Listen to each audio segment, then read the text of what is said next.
Brothers Ian and Nigel Baxter are well-known businessmen in Nottingham, with companies on either side of this footbridge.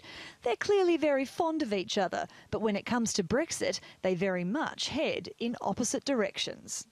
Nigel owns RH Commercial Vehicles, a Renault truck dealership and maintenance business with over 100 staff. He's pro-Brexit and spearheaded the local Leave campaign during the 2016 referendum.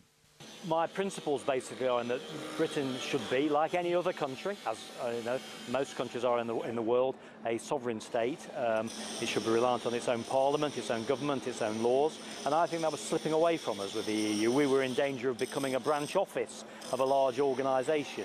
Just metres down the road is Ian's business Baxter Freight. It's a logistics company that specialises in moving goods between the EU and the UK. Ian campaigned against Brexit. We have a massive trading relationship between the UK and the European Union. It's our biggest trading partner by far. I felt like we used to have our cake and eat it. Now it's harder because we're leaving to see how that's going to be the case. Father, leaver, other brother, leaver, other brother, leaver, him. Black sheep. When the brothers get together, the chat inevitably turns to Brexit. But both are frustrated by the political infighting that followed the referendum and worry the UK will end up with a watered-down version of Brexit with some sort of alignment to the EU without the benefits of membership. We're not going to be totally free. I think that's the story. We end up being effectively a rule taker with no influence. That is the dangerous position that we find ourselves in today. There is no doubt about it. Dangerous and predicted by lots of people in the referendum campaign. You know, one in his own modest way was me. The thing is, Nigel and Ian's story is not an unfamiliar one. Brexit is dividing families right across the country.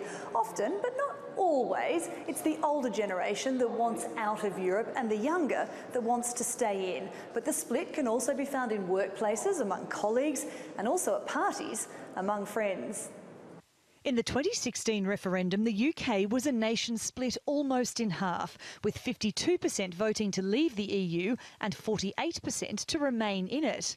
The divide is still close, but the latest polls now suggest the figures have flipped, with 48% wanting to leave and 52% wanting to stay.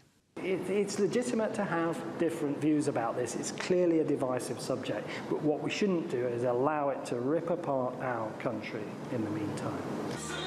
But as everyday Brits get on with their jobs, Brexit tensions simmer. For every person eagerly awaiting the split from the EU, there's another left feeling they're being dragged into a future they don't want. Sarah Morice, TRT World, Nottingham.